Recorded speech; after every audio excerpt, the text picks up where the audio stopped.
"Sir, my mommy's crying in the bathroom." The little voice trembled so softly that the busy hallway of Sterling Corporate froze as if someone had pressed pause on the world.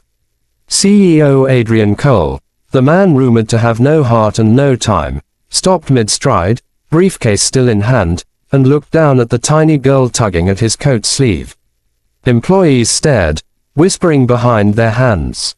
The CEO never stopped for anyone, but he knelt, slowly, carefully, to meet her eyes. "What's your name?" he asked. "Leela," she whispered. "My mommy works here. She's crying. I don't know what to do." And that was the moment everything began to change. Leela's mother, MIA, had been a junior analyst at Sterling for only 6 months.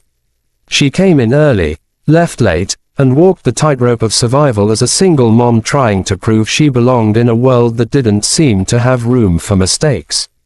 That morning, she'd handed in a report she had spent weeks perfecting. It was supposed to determine whether she might finally earn a stable position instead of a temporary contract. It was her chance, her lifeline. But her supervisor, Daniel, barely skimmed it before tossing it aside. "This is sloppy," he said coldly. "Did you even try? If this is your best, don't expect your contract to be renewed." She'd felt something crumple inside her. She heard the snickers from coworkers who thought she wasn't corporate material, that a single mother didn't belong in their pristine world of marble floors and glass offices. And she had run straight to the bathroom, locking herself inside the farthest stall where no one could hear her breaking. Except Leela. The little girl waited outside the bathroom door clutching her backpack, listening to the muffled sobs she couldn't fix. Until she saw the CEO walking past. She didn't know corporate rules. She didn't know hierarchy. She only knew someone powerful had walked by, and her mommy needed help. Adrian rose to his feet and offered his hand. "Take me to her." The hallway erupted in murmurs. Assistants peered out of doorways. Phones paused mid-air. No one in the company had ever heard those words from him. Leela led him quietly to the women's restroom. There were a few gasps from passing employees as he opened the door just enough to speak inside. "MIA, he said gently. "It's Adrian. May I come in?" Silence. Then a shaky, "Sir. I'm sorry. I didn't know anyone was." "You're not in trouble," he added quickly. "Your daughter came to find me. She's worried." There was a soft click as the stall door unlocked, and MIA stepped out, avoiding his gaze, wiping her cheeks. Leela rushed into her arms. Adrian didn't speak for several seconds. He simply observed. The exhaustion around Mia's eyes, the trembling in her hands, the shame she was trying desperately to hide. "I'm sorry," MIA whispered. "I'll get back to work. I just need a minute. Please don't let this affect my contract." "I'm not here about your contract," he said calmly. "I'm here because your daughter thought you needed help. And she was right." Her eyes widened, confusion replacing desperation. "It's just been a morning," she tried to explain. "I messed up. I disappointed my supervisor. I know I have to be better. I know people think I can't do this." "Who told you that?" he asked sharply. "No one." "Well, people talk. They say I'm distracted, that I should choose between being a mother and having a career." Adrian exhaled slowly. "Come with me." MIA hesitated. "Sir, I can't leave my station without permission." "You have mine." He extended a hand, and for the first time that day, she took a breath that didn't hurt. They walked through the corridors. CEO, junior analyst, and a little girl still clinging to her mother's hand. The office parted like the sea as whispers trailed behind them. Adrian led them into his private conference room, a place no junior staff member ever stepped foot in. He closed the door quietly. "Sit," he said softly, far from the cold executive tone he was known for. MIA sat across from him, painfully aware of how out of place she felt. Leela sat on her lap, swinging her feet.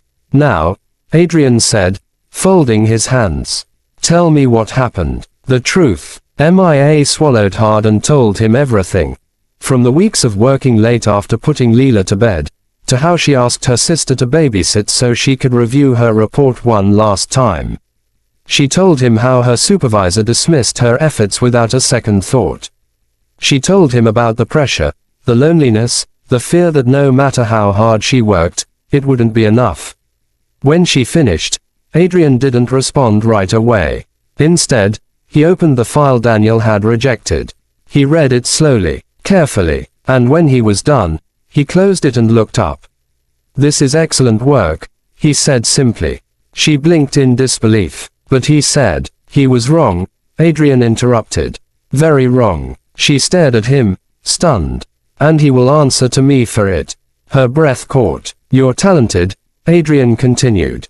"Focused. Your analysis is sharp, your projections accurate, and your execution better than some senior staff I've seen. The only mistake here is that your potential was overlooked." Her lips trembled. She bit them quickly. "I know what it's like," Adrian said unexpectedly, "to feel like no one believes you belong. People assume CEOs start at the top. They don't see the nights we slept in the office, the sacrifices we made, the times we were told we weren't enough." He glanced at Leela, whose curious eyes met his. "And no parent should have to choose between providing for their child and chasing their career. That's not a weakness, it's strength." Mia didn't know how to respond. Her vision blurred again, but this time from something gentler, relief. "But, why are you doing this for me?" she whispered. "Because your daughter trusted me," he said quietly. "And because you deserve better than a system that punishes you for being human." What happened next shocked the entire company. Adrian called an emergency leadership meeting. All directors, all department heads, Daniel included. When they gathered in the boardroom, the CEO walked in with Mia's report in his hand. No one missed the fact that he closed the door behind him. For 20 minutes, voices could be heard through the glass, firm, controlled, but unmistakably furious. The corporate world had never heard Adrian Cole raise his voice for anyone. When the doors finally opened, Daniel walked out pale and silent. Mia stood outside nervously, Leela sitting in one of the lobby chairs swinging her legs. Adrian approached them. Effective immediately, he said, "You're being moved out of Daniel's department." Her heart sank. Transferred. That usually meant they were preparing a quiet dismissal. "To where?" she asked softly. "To my strategic development team." She stiffened. "Sir, that's the top research division." "I'm aware," he replied with a small smile. "And every team needs someone who works as hard as you do." "I don't know what to say," she whispered. "Say you'll stop hiding in bathrooms when you're overwhelmed," he said gently. A tear slid down her cheek, and she quickly wiped it. "And Mia," he added, "your contract is no longer temporary." She froze. "You're now a full-time analyst. With benefits. Effective today." Her knees nearly gave out. Leela squealed and hugged her so tightly she almost dropped to the floor. Adrian crouched to meet the little girl's eyes. "Thank you," he said sincerely. "You did something very brave today." She grinned proudly. "I just wanted Mommy to be okay. And, because of you," he said softly, "she is." In the weeks that followed, Mia blossomed in her new role. Her ideas reshaped entire projects. Her confidence grew. People who once ignored her now sought her insight. But the most stunning change of all was in the company itself. Adrian introduced policies for working parents, flexible hours, childcare assistance, emergency family leave. He personally oversaw the new mentorship program, pairing junior employees with leaders who actually listened. And every time someone asked him why he'd changed the corporate culture so drastically, he gave the same answer. "A little girl reminded me that people are more important than profit." One evening, months later, Mia knocked on Adrian's doorframe as he finished up work. "Heading home?" he asked with a warm smile. "Yes," she said, "but I wanted to say something." He waited. "I know you'll say you were just doing your job. Or that anyone would have done the same," she said softly, "but the truth is, no one else would have. You changed my life. You gave me a chance when I thought I'd lost everything. He studied her quietly, the weight of her words settling gently between them. "MIA, he said finally, you earned your place here. All I did was open a door you already had the strength to walk through." She smiled, this time without fear. Still, she whispered, "Thank you." As she turned to leave, she hesitated.